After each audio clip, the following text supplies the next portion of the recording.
সূরা আল বাকারা। শুরু করছি মহান আল্লাহর নামে, যিনি পরম করুণাময় অতি দয়ালু। আলিফ লাম মিম। যালিকাল কিতাব লা রাইবা ফীহি হুদাল লিল মুত্তাকিন।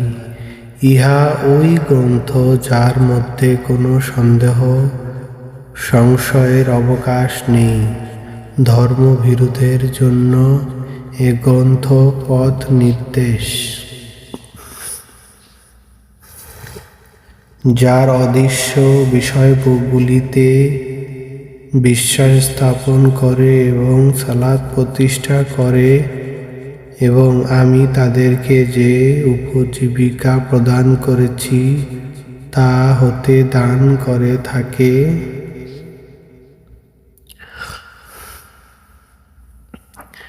এবং তোমার প্রতি যা অবতীর্ণ হয়েছে ও তোমার পূর্বে যা অবতীর্ণ হয়েছিল, যারা তদ্বিষয়ে বিশ্বাস স্থাপন করে এবং আখিরাতের প্রতি যারা দৃঢ় বিশ্বাস রাখে।